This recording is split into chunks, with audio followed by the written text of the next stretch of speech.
یہ اونٹ خریدا ہے، تو کہا گھر چلیے، جو آپ نے رقم ادا کی ہے وہ رقم واپس لے لیجئے۔ وہ صحابی حیرت سے منہ تکتے رہ گئے، کہا یار سودا ہو چکا تھا، رقم مل چکی تھی، تمہارا اونٹ میں نے قبضہ کر لیا تھا، اب تم نہ بھی بتاتے تو سودا تو ہو گیا تھا، میں لے کے بھی نکل گیا تھا، تم نے بتایا کیوں؟ سنے وہ صحابی کیا کہتے ہیں، صحابی کہتے ہیں دراصل بات یہ ہے کہ مصطفیٰ کا غلام ہوں،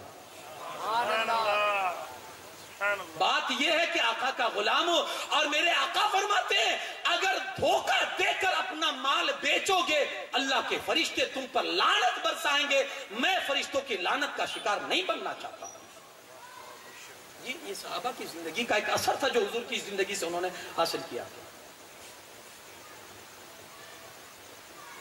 اللہ کے رسول صلی اللہ علیہ وسلم کے ایک صحابی حضرت ابو ہریرہ رضی اللہ تعالیٰ، ایک آدمی کو دودھ میں پانی ملا تھا، دیکھ رہے تھے دودھ میں پانی ملا رہا ہے تو رونے لگے، حضرت ابو رونے لگے، کسی نے دیکھا پوچھا آپ کیوں رو رہے ہیں؟ تو کہا وہ دودھ میں پانی ملا رہا نا اس لیے رو رہا ہوں۔ تو کہا وہ ملا رہا ہے آپ کو کیا تکلیف ہے؟ تو کہا جو عذاب میں نے سنا ہے نا وہ عذاب سوچ سوچ کے رو رہا ہوں کہ یہ عذاب برداشت کر پائے گا۔ اتنے میں وہ دودھ والا بھی آ گیا، حضور کیا بات ہے؟ تو اس کو بتایا، تو کہا حضور عذاب کیا ہے؟ تو کہا جب قیامت کے دن اللہ کے سامنے جائے گا نا تو اللہ تیرے سامنے یہی دودھ رکھے گا اور اللہ فرمائے گا کہ دودھ اور پانی کو الگ الگ کر، دودھ پانی کو الگ الگ کر۔ اس نے کہا حضور یہ تو ممکن نہیں ہے۔ تو کہا تیرا جہنم سے نکلنا بھی ممکن نہیں ہے، تیرا دوزخ سے نکلنا بھی پھر ممکن نہیں ہے۔ وہ اخلاق تھے صحابہ کرام کے۔ حضور علیہ السلام نے جس انداز سے صحابہ کی تربیت فرمائی تھی تو انہوں نے اپنی زندگی کے اندر حضور کی وہ زندگی کو لے آئے۔ زمانہ دیکھتا تھا تو دیکھ کر وہ یہ مجبور ہو جاتا تھا کہنے پر کہ یہ رسول اللہ کا غلام ہے۔ سیرت بیان کرنی ہے صرف ہم نہیں کریں گے، آپ کو بھی کرنی ہے کہ آپ اپنے کردار سے بتائیے کہ ہم مصطفیٰ کے غلام ہیں۔ بولیے کوشش کریں گے انشاءاللہ۔ کم سے کم یہ 12 دن تو ہمیں یہ لگنا ہی چاہیے کہ ہم رسول اللہ کے امتی۔ ہماری تو حالت یہ ہے کہ ہم 12ویں شریف میں بھی ہم لباس نہیں بدل پاتے، رونے جیسی بات نہیں ہے، وہاں بھی ہم کو لوگوں کو دکھانا ہوتا اپنی فیشن کہ ہماری یہ خوبصورتی ہے۔ ارے یار اس چاند جیسی خوبصورتی والے آقا کے سامنے ہماری خوبصورتی کیا ہے؟ اور جس کو بھی خوبصورتی نصیب ہوئی ہے مصطفیٰ کے صدقے میں ملی۔ اگر آج میرے بھائیو چاند میں جب مصطفیٰ کی بات آئی نا، چاند بہت خوبصورت ہے، لوگ مثالوں میں چاند کی خوبصورتی پیش کرتے ہیں کہ اس کا چہرہ تو 14ویں کے چاند کی طرح چمکتا ہے، لیکن جب حضور کی انگلی اٹھی نا تو اس نے اپنی خوبصورتی کو قربان کر دیا۔ آج آپ بھی اگر رسول اللہ کے لیے، اپنے رسول کے لیے اگر اپنی خوبصورتی کو نہیں دیکھیں گے نا، ویسے خوبصورتی تو اسی میں ہے، اپنے حساب سے اپنا جو دماغ میں جو بھوسا بھرا ہوا ہے نا کہ ہم ماڈرن دور کو اسی کو خوبصورتی، مغربی تہذیب کو ہم خوبصورتی تصور کرتے ہیں، حالانکہ خوبصورتی تو اسی میں ہے کہ بندہ رسول اللہ کی زندگی کو اپنے سانچے میں لا لے۔ اس سے بہتر خوبصورت اور کوئی نہیں ہوگا۔ تو پہلی چیز سیرت بیان کرنے کی بات لمبی ہو گئی، وہ یہی ہے کہ آپ اپنے انداز سے بتائیے کہ ہم مصطفیٰ کے غلام ہیں۔ آپ کا انداز ایسا ہونا، یہ سیرت ہے، سمجھ گئے آپ؟ یہ سیرت ہے۔ میں نے بزرگوں کے اقوال اور بزرگوں کی زندگی آپ کے سامنے۔ دوسرا طریقہ سیرت بیان کرنے کا، اور وہ یہ ہے کہ جہاں کہیں بھی موقع ملے، کوئی بھی وقت ہو، کوئی بھی مجلس ہو، کوئی بھی جگہ ہو، آپ بار بار ہر جگہ مصطفیٰ کریم کا ذکر کرتے رہیے، جہاں بھی موقع ملے۔ وہ ذکر نہیں بند ہونا چاہیے آپ کو، جہاں بھی موقع ملے رسول اللہ کا ذکر عام کرتے رہیے۔ حضور کا ذکر جتنا عام ہوگا سمجھ لیجئے حضور کی سیرت کا پرچار ہوگا۔ اور صحابہ نے یہی ہم صحابہ کی زندگی سے ہمیں میسج ملا۔ صحابہ کرام جگہ جہاں بھی ہوتا رسول اللہ کا ذکر، ہر وقت رسول اللہ صلی اللہ علیہ وسلم کا ذکر کرتے رہتے۔ صحابہ کرام کی یہ عادت کریمہ تھی، آپ دیکھیں بلکہ اللہ خود رسول اللہ کا ذکر کرتا ہے۔ یہ ذکر سنت الہی ہے۔ آپ قرآن پڑھیے نا، پورا قرآن اگر آپ دیکھیں تو ذکر مصطفیٰ میں ہے، نعت مصطفیٰ ہے۔ اگر تبت یدا ہو تو وہ بھی نعت مصطفیٰ ہے، قل هو اللہ احد ہو تو وہ بھی نعت مصطفیٰ ہے۔ قرآن ہی اللہ نے نعت مصطفیٰ میں اتارا۔ تو ذکر مصطفیٰ جب بھی وقت ملے کرتے رہیے۔ آپ کو میں ایک دو مثالیں دوں اس کی۔ ایک بزرگ حضرت صحابی حضرت عمر ابن عاص، وہ کہتے ہیں کہ جب میں اسلام نہیں لایا تھا نا،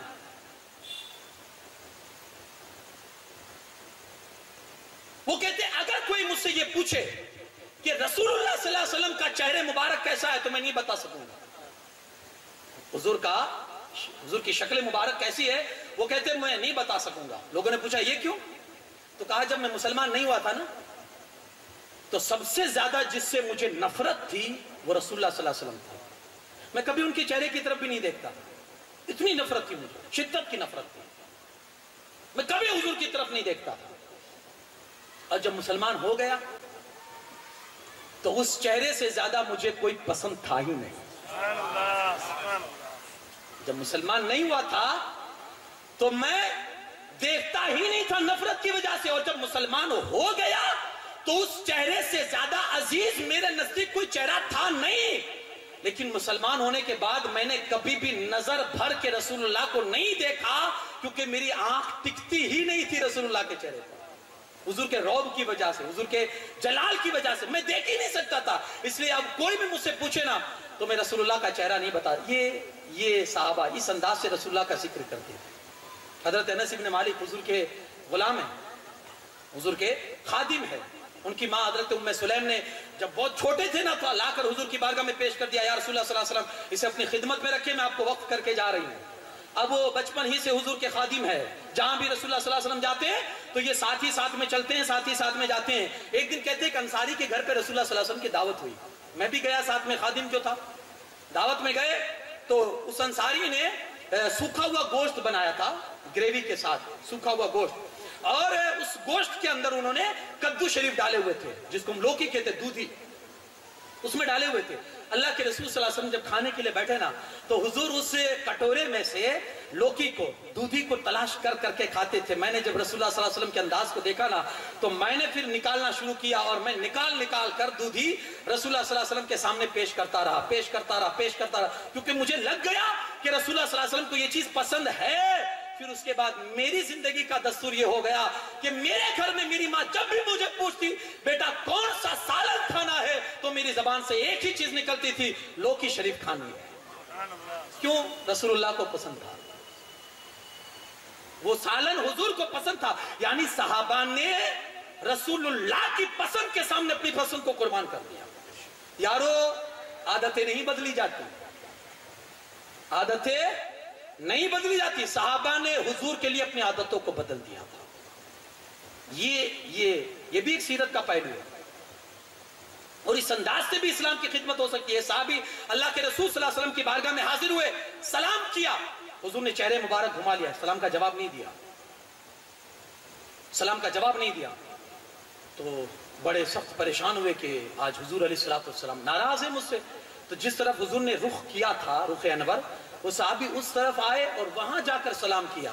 اللہ کے رسول صلی اللہ علیہ وسلم نے اب بھی جواب نہیں دیا اور وہاں سے چہرہ گھما کے اس طرف کر لیا. پریشان ہے، 3 مرتبہ سلام ہوا، جواب نہیں ملا. تو اپنے ساتھیوں سے پوچھتے ہیں آج حضور علیہ الصلوۃ والسلام اتنے سخت مجھ سے ناراض کیوں ہیں، اتنے سخت مجھ سے ناراض کیوں ہیں؟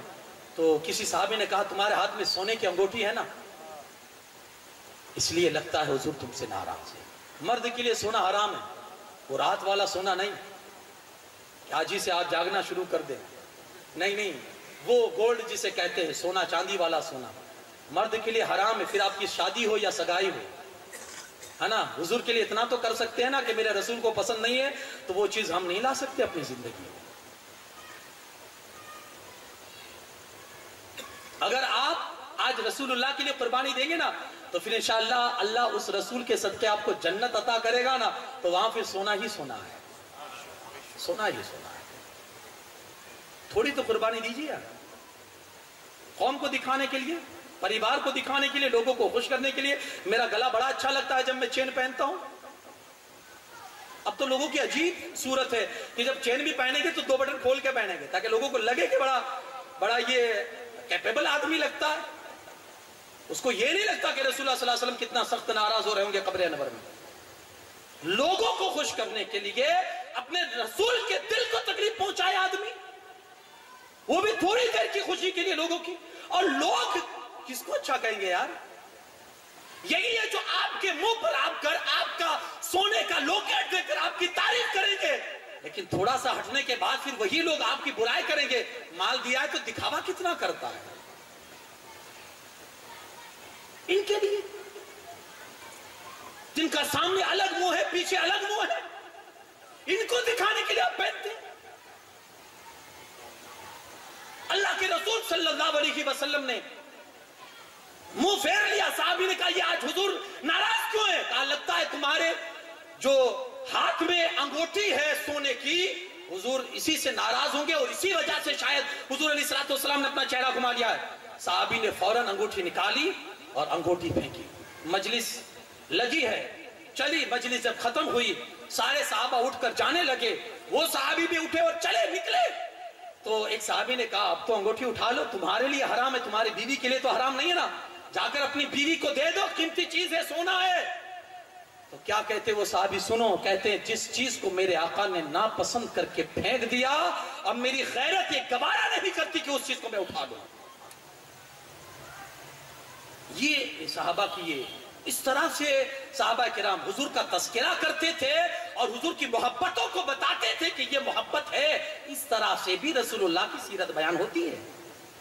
جہاں بھی موقع ملے حضور کی سیرت بیان کرے، جہاں بھی وقت ملے.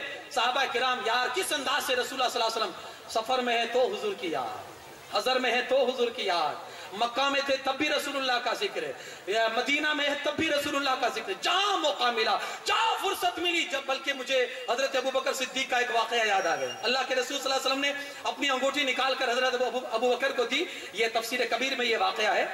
تو کہا ابو بکر اس میں اللہ کا نام لکھا کے آؤ، نقش کرا کے آؤ. گئے اور جا کر نقاش جو ہوتے ہیں بیل بوٹے بنانے والے جو انگوٹھیوں پر نقش بناتے ہیں، تو اسے جا کر کہا کہ اس انگوٹھی پر لا الہ الا اللہ محمد الرسول اللہ یہ ذرا لکھ دیجیے. حضور علیہ السلام نے کتنا کہا تھا لکھنے کے لیے؟ اللہ کا نام، لا الہ الا اللہ. حضرت ابو بکر نے کتنا نام لکھوایا؟ لا الہ الا اللہ محمد الرسول اللہ. لیکن جب انگوٹھی لینے گئے، ڈیلیوری کا ٹائم آیا، انگوٹھی لینے گئے تو کیا دیکھتے ہیں کہ اس میں تو لکھا ہے لا الہ الا اللہ محمد الرسول اللہ ابو بکر صدیق، یعنی تینوں لکھے ہوئے ہیں. تو اللہ کے رسول صلی اللہ علیہ وسلم نے انگوٹھی دیکھی، کہا ابو بکر یہ میں نے تو ایک ہی کہا تھا اللہ کا نام، یہ تم نے میرا نام بھی لکھوا دیا اور اپنا نام بھی لکھوا دیا. عرض کرتے یا رسول اللہ صلی اللہ علیہ وسلم میں نے میرا نام تو نہیں لکھوایا لیکن آپ کا نام میں نے ضرور لکھوایا ہے. کہا کیوں؟ کہا یا رسول اللہ صلی اللہ علیہ وسلم میں نے مناسب نہیں سمجھا کہ جہاں خدا کا ذکر ہو رسول اللہ کا ذکر نہ ہو. خدا کا ذکر کرے، ذکر مصطفیٰ نہ کرے، ہمارے منہ میں ہو ایسی زبان خدا نہ کرے. صحابہ کا انداز تو یہ تھا، جہاں خدا کا ذکر وہاں مصطفیٰ کا ذکر. وہ چھوڑتے ہی نہیں، وہ چکتے ہی نہیں تھے.